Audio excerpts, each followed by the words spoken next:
What if I told you that you could hear the story of a person who started a business with a baby on the way, a toddler at home, actually without a baby on the way, a toddler at home, a person who was $20,000 in medical debt, a person who was living paycheck to paycheck, a person who had $50,000 in student loan debt, a person who had just spent 5 years paying off over $20,000 in consumer credit card debt and went on to build a business that would make several millions of dollars and change the lives of thousands of people with no idea how to do it. And they did it all in just a few years. What if I told you you could hear that story? Well, that's the story I'm about to tell. So let's do this. We know that you were born magical. We know that you are intuitive, and we know that you are brimming with everyday enchantment. Here at the Sisters Enchanted, we believe in intention, we believe in intuition, and we believe in everyday magic. Welcome in to the Expedition to Soul podcast. Welcome to this episode of Expedition to Soul. I'm Sara, founder of the Sisters Enchanted. Y'all, this is going to be a really this is a series. It's a 7-part series, and it's a peek into my abundance story. Now, I have a lot of thoughts about doing this special series because I never want to report that I know all the answers, or I feel really bad about making other people feel bad about their situation. So I'm going to try to be really authentic, really real, and just tell it like it is. So I'm Sara, founder of the Sisters Enchanted. If you're new here, we have been bringing here at the Sisters Enchanted, myself, my sister Anna, who's my co-founder, and the team here at TSC, our community, our support teachers, a whole array of people. It's not just me here. Though I am the founder and I created the Sisters Enchanted into what it is. We've been doing this for 7 years, and to honor this 7 years, I thought that I would share 7 years of my sort of money mindset abundance story. And the reason I wanted to do this was because it's not been a straight and narrow road, or not a straight wide road for me. It would be curvy and narrow, I guess, and bumpy and full of potholes. Um but there's so many people who feel like they just can't do something because the circumstance is against them, right? And money, I think it's something that as women, we don't talk about. It's very taboo. Uh, what is that in astrology? House 8, sex, death, taxes, money. These taboo things we don't talk about. I think that more women need to be empowered to make more money. I think that more spiritually minded, kind, soul centered, heart centered women need to be empowered to make more money. And that there's just a lot of thoughts we have around money, what it is, how hard it is to have it, who deserves to have it, what people are worth, what it means about somebody to have money or not have money. A lot happening there. So this is really just my story. And I hope to inspire people through my story and encourage you to maybe take a leap of faith that feels scary to you over this series. So the Sisters Enchanted's been alive for 7 years, like pretty much right now, as I'm recording this and as you're listening. It's like right around our 7-year birthday. And so we're going to go through the 7 years and do this. The episodes I don't think will be that long. So get excited. We're going to drop one a day. If you're listening to this first one, if you're listening to this in the future, then you might have them all and you can binge them. So here is the thing, though, that I want you to know.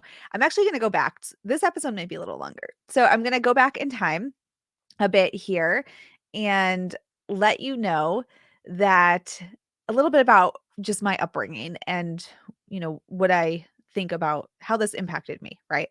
So go way back before the Sisters Enchanted. I grew up without lots of money, always roof over our head, with oftentimes with the help of other family members getting the bills paid. Um, and my money mindset going into adulthood was definitely very poor, like really not cool. So one of the things that happened for me throughout life was this idea that, there was a point in time where we lived with my grandmother while my mom, and dad were getting divorced, and then we moved into an apartment. Before that, before my parents divorced, we were living with my dad's mom, uh, to, presumably save money to get a house or, for my parents to live on their own. My dad worked in construction, and my mom worked just like retail jobs, sort of just whatever came up, like cashiering sort of things until I was a teenager, and then she worked as like in offices, things like that. So, not lots of money there. Uh, my grandparents, though, did have sufficient funds in their lives, I will say. And that's an interesting story, too, because my grandmother is 84, and she grew up as a small kid on a tobacco farm, and they lost the farm, lived, she'll tell they had like, she's only 84 and she didn't have indoor plumbing, like toilets and a toilet or whatnot, when she was a kid. And she left home, got married a week after she turned 16. It was, a teen mom, and just had, not a lot of money, right? There's no money in this story, I guess is the point. She would later remarry, my grandfather, who my mom's stepdad, who did come from money. And what's really interesting though is that they never taught us or talked about like what it means to have money, how a person gets money. And they didn't share what they knew with us. So as I grew into being a teenager, I started working 30 to 40 hours a week as a teenager, and have worked that since. Got myself into college, did all those things, took out lots of student loans, knew nothing about compounding interest, and was flung into adulthood, just remembering that I was poor as a kid and not wanting to be poor ever again. Got a great job with a company car, very young, and of course, racked up tons of credit card debt because I had no idea how to manage money. Now that I had it, like I had a great paying job for a young 20 something. But nobody taught me, nobody mentioned it. Like nobody talked about money ever. And even when I found myself in financial trouble, my grandfather, who is great with money, it wasn't something they talked about. Like they didn't share that knowledge.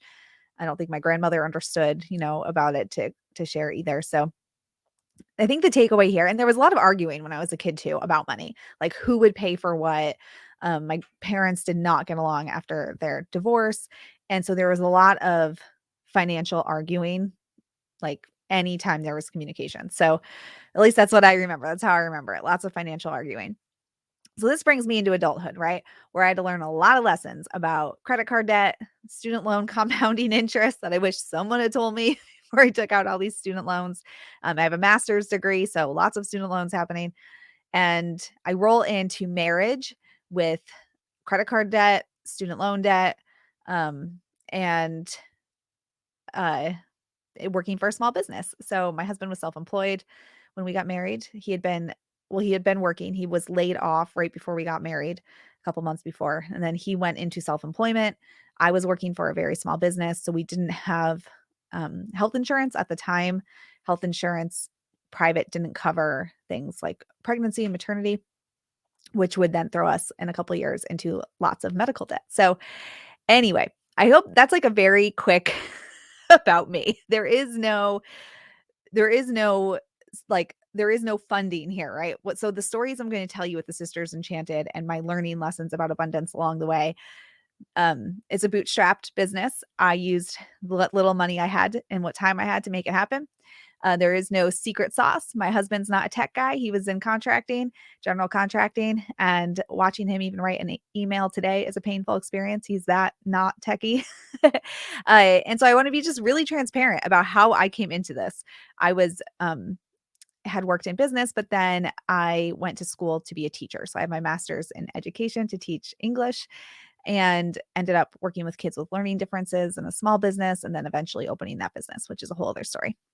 So I've been self-employed for 9 years, 2 years with my first business and 7 with the Sisters Enchanted. And it yeah, actually some of that overlapped. So is that 10 years maybe? That I don't know. I'm not doing the math right. Anywho, I digress. You know a little bit about my backstory, right? And my money coming into this. I have a broke money mindset. I don't know anything about money as we enter the beginning of the Sisters Enchanted. And I think that's important to know as I start to tell this story. So now let's get into 2016 when we're starting Sisters Enchanted becomes an idea. I am home in 2016 with my toddler during the day, and I'm running my other business, which was teaching kids and adults with learning differences basically how to learn, also advocating for them, providing consultancy, all kinds of different things, but all around this idea of executive functioning skills and how do we learn how to learn and stay focused and get things done and all the stuff we have to do. I was home with my toddler during the day and would work on afternoons, evenings, and on the weekends. My income was wildly unpredictable and would swing anywhere from just 40 bucks like in a week if there was a school break happening to like $3,000 in a week if I had a full day consultancy gig or was working like a package with an adult, or in some cases I would work with kids who'd been pulled out of school for disruptive behavior patterns. And then I would work with them on developing a learning plan and skills to use once they were back in the classroom. But I'd work with them for like 20 hours in a week, over a couple weeks. And then those were obviously high paying weeks for me. So my income though would swing wildly. My husband at the time never made more than $40,000 in a year. We live on the shoreline of Connecticut, which is a very expensive place to live. And we had my car payment, student loan, and medical bills that we were paying on. My daughter costs around $25,000 out of pocket for us. So this was all happening, right? Wildly unpredictable income. Husband didn't make tons of money. And I had just like a year before this finished paying off my consumer credit card debt also. So I was really excited though to be credit card debt free. So I had started working on learning and understanding online business in 2015. The Sisters Enchanted was born in 2016. My very first videos were uploaded to the internet on January 3rd, 2016. So I was working on bringing a program that I was going to call Study Skills School online. I still own the web domain for it because you just never know. But I was working with somebody who was sort of helping me understand online business a little bit more and kind of messaging and things. And she asked me what would feel like fun because I had expressed that my job was feeling really heavy and like I was getting anxious opening emails and things from parents and clients. And she said, "Well, what would feel like fun?" And I was like, doing like this business with my sister and teaching tarot online and all this fun witch stuff. Like that's what sounds like fun to me. So then I talked to Anna and I was like, we should just do this. And Anna actually came up with the name The Sisters Enchanted in May 2016, which brings us right back 7 years ago. So in terms of abundance and money stuff that was happening for me, you know how my income was. Anna was working a full-time job and did not have, you know, aside from being the idea partner and like showing up on Instagram and videos, Anna didn't have anything to put into the business either. So it was on me. I bought the web domain. I bought the a thing to build a website with. It was like 60 bucks. And I pretty much just started with that, like $60 and my time.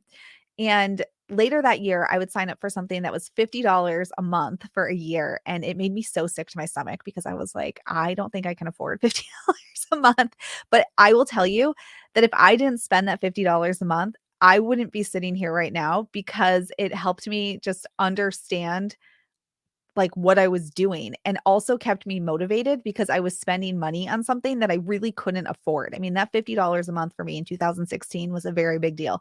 And we budgeted, like, I knew every dime where it was going, especially coming off of over $20,000 in consumer credit card debt. My husband had actually been in credit card debt too. And to the point where a bank subpoenaed money from our bank account after we got married and took all of our wedding gift money straight out of our account. And I mean, like, so I was pretty like, this will never happen again. We will not allow this. We do not overspend. And so for me to spend this $50 a month was huge. I would go on to buy a program that was $555, something that was $1,800, and also start running advertising on Facebook. It was super scary. I lost money from May 2016 to September 2016, going like in the negative. And then I finally broke even in fall 2016. And by the end of the year, I think I was up $1,000. So I had recouped all of that negative cost and was up about $1,000 by the end of 2016. So I was already self-employed, already had an idea what I was doing. Um, and then was like putting money and energy into the Sisters Enchanted, but having no idea how to build an online business because my business had been in person up till that point. So my mindset around money here, right? Um, I had two choices. Get a job or make it work. And around self-employment, I forgot to put in the part where in 2014, May 2014, May 1st, I had been working for a small business and I was pregnant. My daughter would be born in July. So just like 2.5 months later. And I got a phone call from my boss at the time, the business owner. And I just knew because she never called me. And I knew that I was like, our office had been really slow, the one that I worked in. And I worked alone in this office and it was just like really slowing down. And I knew I was like, she's going to close the office. And sure enough, she said, I'm going to close the office, but our lease is up today. You got to get out. And I was like, okay. So at that point too, I was thrown into self-employment. The same thing. I'm very pregnant. I get a job or I figure this out. And, I figured it out. So in 2016, the same thing is happening. I'm losing money and I figure this out or I get a job is what I have to do or keep doing what I'm doing, which was like really draining on my soul. But I think that's what keeps most people complacent in money moves. And whether this is self-employment, my story is around self-employment, but it could be quitting to get a new job or asking for a raise at your current job, right? And I think that the desire for something else doesn't outweigh the safety of complacency for many people. So this is our first abundance thing. I've told you the story. Our first year in business, 2016, we only made about $1,000. We made more, but I was negative the whole months prior. So I made enough back to recoup that cost. And we ate a lot of cheap food that year, a lot of cheap food. And but the desire for people, I think, for something else doesn't outweigh the safety of complacency. Being complacent in what you're already doing, what you know works, feels very safe. Like it would have felt very safe for me to go get a teaching job because I know how to teach. I had been doing it. I could go get a job. I knew I could. I also had a background in business, retail management, marketing. Like I was a buyer for a company for a bit. I could have got a job in a second in that, thinking 2016 in that environment, definitely could have got a job anywhere. But the desire for something else for me outweighed that need for safety. That's what it was.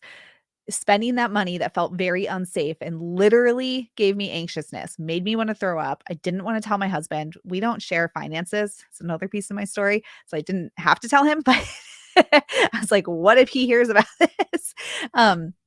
But that desire, if you don't desire something else great, something else more than safety, you will stay complacent, even if that means being in debt, even if that means not making the full potential of what you're worth money wise, you won't make the changes. Because it's scary. It's scary to have a different budget. It's scary to invest in yourself because you feel like, what if I fail? What if I don't do it? Right? All of these thoughts come up. And so we stay complacent. And the lesson here, the mindset piece here around money, the first thing I had to learn in 2016, which was very different for me, was that I couldn't be complacent in staying poor. I couldn't be complacent in living paycheck to paycheck because that's how my whole life had been. I couldn't be complacent in not understanding money and I needed to figure it out. And I needed to figure it out fast. But my desire for something different was greater than my need for safety. So you've got to find the thing for you. My desire to stay home with my kid during the day, to do the thing that lit me up after working with women for so many, or working with children rather, for so many years, I saw that it was the mothers of these kids that were really making it so hard for the kids to succeed because the moms were so stressed out and were so like, I'm failing my kid. And their mindset was so wacky. And I was like, women, I got to get to women because women are the ones who change the world. Women change their partners. Women change the children. I got to work with the women because that's going to cause the domino effect. Rather than getting it at the bottom, I want to get it at the top. And I just knew I needed to do that. So I had to, though, get out of the safety of complacency. All right. So that is the first part of my story. That's a lot. That's a lot just happened here in 20 minutes. The rest of the episodes won't be so long. I had to go back in time. So to recap, my abundance story and the Sisters Enchanted journey of abundance as well, and what I've learned. I came into this with a broke ass mindset, a lot of mind garbage around money. And I had to quickly figure that out. And I still felt in 2016, I didn't charge very much. I was very shy about reaching out to people. Even in my other business, I'd give people discounts like left and right for my services, because even without them asking, I would just be like, oh yeah, well, I can give you this discount. Why? Because I had janky mindset around my asking for money, asking for what my worth was, right? And understanding that there's a return on investment for these people as well. So they invest in me, they're going to get a return, and I don't need to discount myself for that return. But I didn't know that in 2016. So my questions for you, coming off of that, these learning lessons for me, and what that story starts with, this story of really a very non-abundant place. And mind you, I was running my other business at the same time. So I started the Sisters Enchanted, was running the other business, was home during the day with my toddler, and I got pregnant that fall as well. So a lot happening, and a lot of time mindset stuff, a lot of no one's helping me mindset. This isn't even a story about that. That's a whole other story. This is about abundance. But that's part of abundance, I guess, is feeling like I had no abundance of support. I had no abundance of anybody helping me. So many tears were shed during this time. It was wildly overwhelming. But understanding, I think, again, for me, the lesson here was, does my desire for something else outweigh the safety of complacency? Because I could have had support if I had a traditional job and had a babysitter during the day and had daycare. I could have had that support. That would have gone away. I could have had more money. I was definitely could have made more money in a job. I mean, I could have walked into a job making twice what I was making self-employed that year very easily. I could have had health insurance that would not have left me with all the medical debt, right? And all of that would have been very safe and would have felt really great. But what I had to do was understand, what is it that I truly desire, and what am I willing to go through? What mountains am I willing to freaking trek and traverse without a map to make this happen? And I had to get my mind around that and get my mindset straight around it. So my questions for you today, we're hosting a journaling event this month. So you can journal on these or just think about them. For you, some questions. What is the cost of staying the same? That's the first question. There is a cost. There's a cost to growth also, right? But what is the cost of staying the same? Whether that's, and think of abundance in money, time, relationships, uh, whatever it is that you desire, abundance of that thing, like self-esteem. What's the cost of staying the same? What is the cost of changing? Because there will be a cost when you change. Like me having to make more money, or me learning to make more money and change my abundance mindset, me inviting in and getting more support, that all meant a lot of endings, a lot of hard conversations, and that was hard. So what's the cost of staying the same? What's the cost of changing? What do you stand to lose if you don't take the leap? What do you stand to lose if you don't take the leap? So dig deep. Whatever it is that you want an abundance of, in my story, it was time, self-employment, more money, obviously. Women with more money, they make better decisions. We buy from small businesses. We pay in full. We support causes that are dear to us. Money. If you have money, you can change the world by the decisions that you're able to make because you have more money. You can hire people. You can pay them fair wages. So all of these things. So dig deep and find your why. The cost of staying the same, the cost of changing, and what do you stand to lose if you don't take the leap? So what is the thing you want an abundance of? And run it through those questions. All right. Oh my goodness. If you're not in our journaling class, get your patootie in there. If you're not in Holistic Witchery, get your patootie in there. You can learn more at holisticwitchery.com. This is where we'll really you will ride a wave of growth and spirituality like no other in that class. That's it for this one. I'll see you in the next one where we dive into 2017 in part 2 of this journey. Oh, and until next time, I forgot to end it. I hope that you have an enchanted rest of your day ahead. If you liked this episode of the Expedition to Soul podcast, please rate, review, subscribe. If you're listening on Apple Podcasts, It will really help us spread everyday magic, intention, and intuition to the masses and helps us so much as a small business. Be sure to hit that subscribe button on your favorite podcasting platform so you never miss an episode. There are new episodes every Tuesday and astro forecasts for the week ahead every Friday. If there's any topics you'd want to hear, anything you want us to dive deeper into, shoot us an email at magic@thesistersenchanted.com. And as always, thank you so much for listening and being part of the community here at the Sisters Enchanted. And we'll see you in the next episode.